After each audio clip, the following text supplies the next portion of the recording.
I couldn't stand the thought of being stuck with a woman who had a huge pregnant belly, making me raise the child alone. His eyes showed disgust, and a big smile appeared on his face, knowing this day would come. Even though I saw it coming, I quickly went to my room and came back with a document. I handed the divorce papers to Paul. His face twisted in shock. "What the hell? What's this all of a sudden?" he yelled. "Well, it was your idea. Now sign it quickly. I'll submit it tomorrow," I said firmly. His face turned red with anger as my words hit him hard. "Watch closely. I'll make you regret how you've treated and looked down on me all this time," I declared. "My name is Lisa. I'm a 28-year-old housewife. Until 3 years ago, I worked for a mobile company. I met Paul Walter, my boss, when I was 25. We quickly fell in love and got married. Paul, 4 years older than me, was very reliable, especially when teaching me the job as a newcomer who didn't know much. I was very grateful for Paul's clear instructions. We became friends and often went out to dinner. When he asked me out, I was thrilled, especially since I had never dated anyone before. It's embarrassing to admit, but as a cartoon enthusiast, I was always more interested in 3D characters than real men. However, seeing my high school and college classmates getting married, I started to feel the pressure. When I fell in love with Paul, I secretly promised myself it would be my first and last love.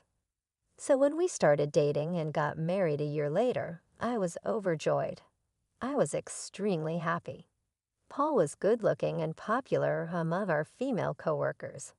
I was proud to be his wife, and many congratulated us, saying things like, "Congratulations," or "I'm jealous, but I wish you happiness." I was filled with joy and couldn't imagine what was coming next. "You're quitting your job," Paul said. "You're married to me now, so you'll quit your job, right?" I informed them yesterday. The day after we registered our marriage, Paul surprised me with this news.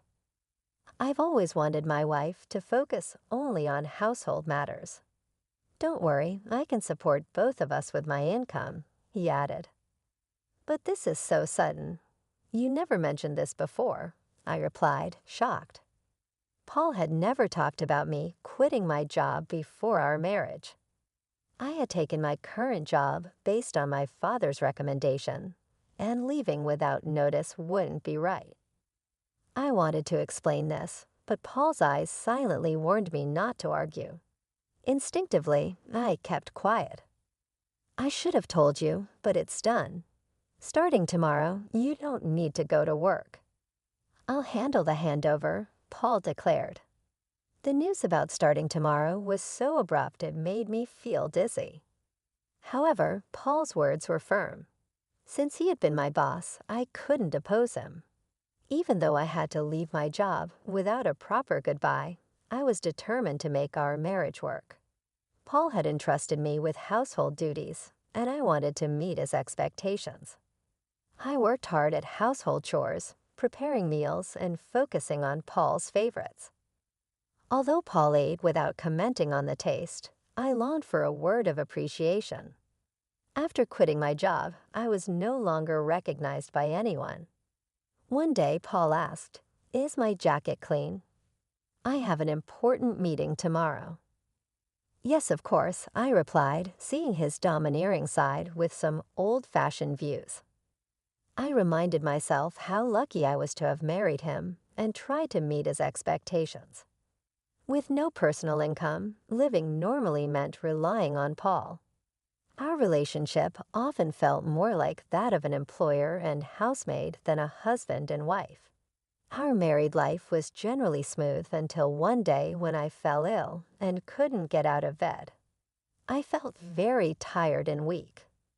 I thought I would catch up on housework the next day. Paul entered the bedroom and angrily asked, "What are you doing? Get up and make some food," as he kicked the blanket off me. "I'm sorry, I'm feeling unwell. Can you manage something for yourself today?" I explained, hoping for understanding. Instead of nodding or comforting me, Paul frowned and said, "You don't work, yet you're lying down just because you feel a bit sick." Pathetic. Get up, and kicked me again. The day Paul came home after midnight was the day I chose to share the news. However, when he entered, the smell of alcohol made me nauseous. His face was flushed, and he staggered as he walked. It was surprising how much he had drunk, especially without notifying me. Even though I had prepared dinner, in disbelief I got up from the bed. I never thought he would demand housework from his sick wife. I had never imagined he would be like this before we married. Maybe it was my fault for not seeing it, but it was too much. I found myself doing chores while tears streamed down my face. Several days passed, and my health showed no signs of improvement. Then I realized I had missed my period. Panicking, I rushed to the drugstore to buy a pregnancy test. When I tried it, the result was positive. Overjoyed, tears flowed naturally, and I decided to share the news with Paul when he returned from work, lifting my spirits instantly. The day Paul came home after midnight was the day I chose to share the news. However, when he entered, the smell of alcohol made me nauseous. His face was flushed, and he staggered as he walked. It was surprising how much he had drunk, especially without notifying me. Even though I had prepared dinner, I wanted to share the news of my pregnancy with Paul. Quickly, my excited emotions surged, and I told my intoxicated husband. "I haven't been to the doctor yet, so it's not confirmed," I began eagerly. However, Paul's face darkened as he responded, "A child." "What have you done?" His tone was harsh and unlike anything I'd ever heard before. "I don't want a child." "Damn, this is the worst. If you're going to have it, raise it yourself," he said. His harsh words shocked me. He rudely stripped off his clothes and headed to the bathroom. It was unbelievable. I couldn't understand why he would make such irresponsible comments about our baby instead of being happy. The happiness I had felt moments ago was immediately replaced with deep sorrow. Why would he say such things? He had never mentioned not wanting children before. We hadn't even been using contraception, so I naturally thought we both wanted children. As I hung Paul's jacket and was about to take his shirt to the washroom, I noticed something else. A piece of paper had emerged from the pocket of his dress shirt. I could tell it was a receipt because of its texture. At first, I thought it was just a receipt from tonight's gathering, and I was about to throw it away. But then I saw the name of the place. "Is this a motel?" My hand holding the receipt trembled. It was indeed a motel. The shock of this discovery weighed heavily on my heart. Why doesn't Paul love me? Isn't marriage supposed to be between two people who love each other? We've only been married for just over a year. How could this be? I have been lost in imaginary romances for years, never truly engaging in a real relationship. I couldn't accept this harsh reality immediately. However, the idea of Paul cheating began to make sense, and many pieces fell into place. Had Paul been using me from the very beginning of our marriage? Was he genuinely in love with the person he was cheating with, while I was just a convenient servant? All these doubts swirled in my mind. Was that why he reacted so harshly when he learned of my pregnancy? As I grappled with these thoughts, nausea set in, and I became convinced something was wrong. Yes, there's no doubt now. Perhaps the reason he made me quit my job was that his mistress worked there. Everything seemed to make sense now, as if he had married me for stability and not love. The line between reality and my imagination became blurry. Still, there was no denying the heartless words he had thrown at me after learning about my pregnancy. That day, I decided to gather evidence of Paul's infidelity. From then on, his cold behavior towards me was undeniable. It was as if he couldn't forgive me for becoming pregnant. Despite knowing that I was suffering from morning sickness, he would deliberately eat smelly foods near me and nitpick my housework, forcing me to redo tasks.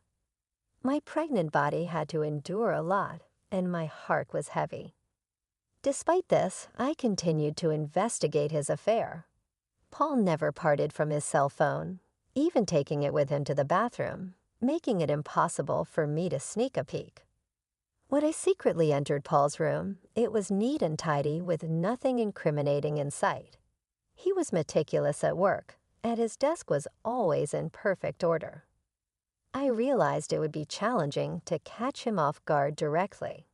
I often checked Paul's pockets for evidence, like receipts, but my investigation was difficult. I thought about hiring a detective, but didn't have the money. While I was deep in thought, I received an unexpected phone call from my father. "Hello, it's me, your dad." "How are you?" he asked. Surprised by his call considering his busy schedule, I replied, "Dad, what's going on? Aren't you busy with work?" "My employees have been doing well, so I'm not that busy," he explained. My father, the CEO of a company in France, was always a workaholic. I didn't have many childhood memories of playing with him, but I respected his dedication to his job. His unexpected call left me curious about the purpose. "So what's happening?" I asked. My father proceeded to reveal a shocking truth. "Is that really true?" I asked in disbelief. "Yes, he's not the type to lie." "I want you to believe me," my father reassured me. Initially in shock and unable to respond, I felt a mix of anger and frustration as the pieces of the puzzle fell into place. "Thank you, Dad. I'll do my best," I told him with gratitude before hanging up the phone. My investigation was finally paying off, but the newfound knowledge also stirred up feelings of anger and frustration. Due to the ongoing tension between Paul and me, Paul continued to be distant even though I was pregnant. Each time he acted this way, I harbored a deep hatred towards him. Months passed, and our relationship remained strained. Eventually, an event occurred that shattered our life. At last months pregnant, I was always cautious around Paul, living in constant fear. I tried to avoid him, leading a quiet and stifled life. One day, I cooked dinner as usual. When Paul returned home, we sat at the dining table. As I quietly ate, Paul suddenly slammed his fork down. "What is this? It's tasteless," he exclaimed, throwing the food I had prepared onto the floor. Baffled by his outburst, I tried to comprehend the situation. The anger at having the meal I had cooked discarded before me began to build up inside. "I've been contemplating this for some time, but recently you've been complaining about the taste of the meals," I said. Paul criticized my cooking, saying it was tasteless. Since becoming pregnant, I have been using less seasoning to make healthier meals. This was only temporary until the baby was born. If he found the food bland, he could have added some salt himself. Why did he have to throw the meal on the floor? I was about to complain when Paul sneered and said hurtful words. "I don't want a woman with a belly like a monster." "You have to raise the kid by yourself," he said, looking at my swollen belly with malice and a nasty smile. I had always feared this day might come, even though I hoped for a different outcome. Swiftly, I went to my room, retrieved a document, and returned to present it to Paul. "Fine. Here are the divorce papers," I said, thrusting the paired documents in front of him. Paul's face twisted in shock. "What the hell? What's this all of a sudden?" he stammered. "Well, it was your idea. Now sign it quickly." "I'll submit it tomorrow," I responded. In reality, I had been contemplating divorce since I began suspecting Paul's infidelity. However, with a child on the way, I was unsure if I could support myself, but now I had a different plan in mind. My resolve seemed to provoke Paul. His face turned red with anger. "Just watch." I will make you regret every moment you looked down on me and controlled me. Do you think you can survive without me? You have a baby to care for, and you'll regret it," he threatened. My determination was unshaken. "I'll be fine. Don't worry about me," I assured Paul. Perhaps irritated by my confidence, he snatched the divorce papers and began to fill in the blanks. "Here you go. If this is what you wanted, it's yours," he said. "Thank you," I responded. Paul probably didn't think I would actually submit the divorce papers, as he handed them over without a fuss. The following day, I promptly submitted the divorce papers and left the house. I knew he would be surprised when he returned from work to find out. After that, I moved to my parents' home, primarily due to my father's return to the UK from France and his suggestion that I stay with them. It was the right decision at the time. I was fed up with my life with Paul and deeply thankful to my father. On the day I left our home, I received 3 calls from Paul, but I ignored all of them. Eventually, he stopped calling. It became clear that I meant very little to him. He was probably content with his mistress and might even remarry soon. I decided to move on from Paul. 5 months passed, and I had a baby who was born safely. I was now living happily with my parents and my baby. While I was enjoying this peaceful life with my family, Paul called again. I ignored his calls at first, but after several persistent attempts, I had no choice but to answer. "Hello, what do you want now?" I said, wary of his tone. "Hey, what's going on? Why were you on that show? And since when were you the daughter of a CEO with millions of dollars?" I never knew that. Paul's voice boomed with surprise and anger. It turned out that Paul had seen a TV show that was broadcasted after I returned to my family home. I had received a request from a TV station thanks to my father's role as the CEO of a renowned global tech company. The show featured the lavish lifestyle of the CEO's family. Producers had come to our house and filmed our family's lifestyle. During the TV show interview, they discussed our family's wealth, mentioning a rough estimate of $25 million. I never imagined Paul would see that show, but the power of television is truly something.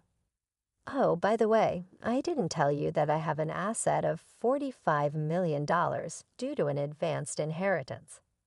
That's why I was able to divorce you, I said. Yes, my father informed me about the inheritance, which gave me the confidence to live comfortably even after divorcing you. Upon hearing this, Paul's reaction was immediate, and he was furious. "What? That's dirty. Why didn't you tell me about this before? Half of it is mine, right? Give me the money now," he demanded. I calmly responded, just as I suspected. After seeing the show, all you could think of was getting money from me. Gifts from parents are not included in property distribution. Are you forgetting your own mistakes? Paul was puzzled and asked, "What are you talking about?" I continued, "I'm tired of your anger, Paul. You called me yourself. You should know you can't blame me for what you did. You cheated, didn't you? With your new wife, who's a junior from your company. You started dating her even before our marriage." Paul was clearly shocked by the information I got from my father. I finally had the upper hand. "Did you think I wouldn't find out? My father has many contacts in your company, and one of them informed me about your affair. I've never mentioned it, but I'll be demanding child support." Paul, still in denial, protested, "Stop kidding. Why should I pay child support?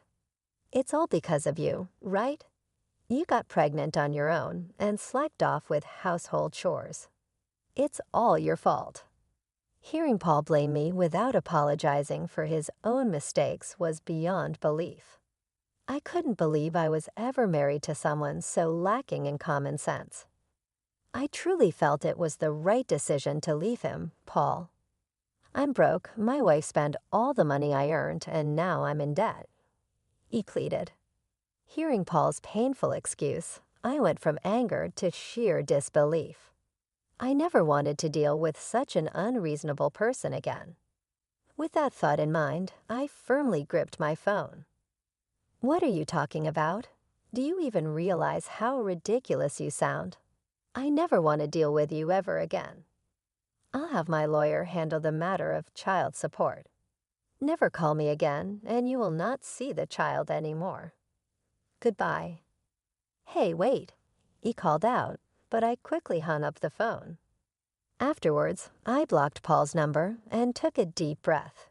It's over now, right? I won't get any more calls from Paul. I no longer want him disrupting my peaceful life. Just then, I heard my baby crying from the other room and rushed to soothe the baby. It turned out that he began paying child support every month. According to a former colleague, Paul claimed that the woman he remarried was quite a spendthrift, and he had to cover his current living expenses with debt. It seemed that because of these circumstances, Paul had tried to get a share of my inheritance by calling me. However, Paul didn't get a penny from me. Now his expenses were greater than his income, and he was struggling. Either he felt things were falling apart, or he couldn't stand being looked down upon by his colleagues. What's more, he made the mistake of starting his job search only after leaving his current company. This resulted in him being forced into a life of poverty. Hearing this from a colleague didn't move me at all. I thought he deserved all the hardships. The harsh words and cold demeanor he showed me will never fade from my memory. I sincerely hope he gets what he deserves. Meanwhile, I'm enjoying being a parent. With the help of my parents, my baby is growing up healthy and happy. I feel supported and loved in my family's home, and I no longer have to worry about financial issues. My father, who is a successful CEO, mentioned that he wants to pass on the company to me. This news was both surprising and motivating. I realized that I needed to prepare myself for the responsibilities that would come with running a company. My father has always been a hardworking man, and I wanted to make him proud. So I started learning more about the business, taking on small tasks to understand how things work. I knew it wouldn't be easy, but I was determined to succeed. Living with my parents has given me a chance to rebuild my life. I feel more confident and ready to face the future. My father's faith in me has inspired me to aim high. He believes in my abilities, and that belief has become a source of strength for me. Every day, I work on balancing my role as a mother and my preparations to take over the company. It's challenging, but I find joy in every moment. My baby's laughter and my parents' support keep me going.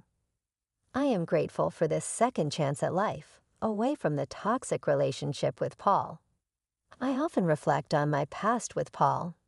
His betrayal and cruelty hurt deeply, but they also taught me valuable lessons about strength and self-worth. I have grown from that experience and emerged stronger. I am now focused on building a bright future for myself and my child. The pain of the past is slowly fading, replaced by the hope and excitement of what lies ahead. I am determined to create a happy and stable life for my child with my family by my side. I know I can achieve anything I set my mind to. Looking back, I see that leaving Paul was the best decision I ever made. It allowed me to find myself again and to discover my true potential. I am no longer the scared, uncertain person I once was. I am a strong, capable woman ready to take on the world. In the end, I hope Paul realizes the consequences of his actions. As for me, I will continue to move forward, embracing the opportunities that come my way and making the most of every day. I am ready for whatever the future holds, confident in my ability to overcome any challenge.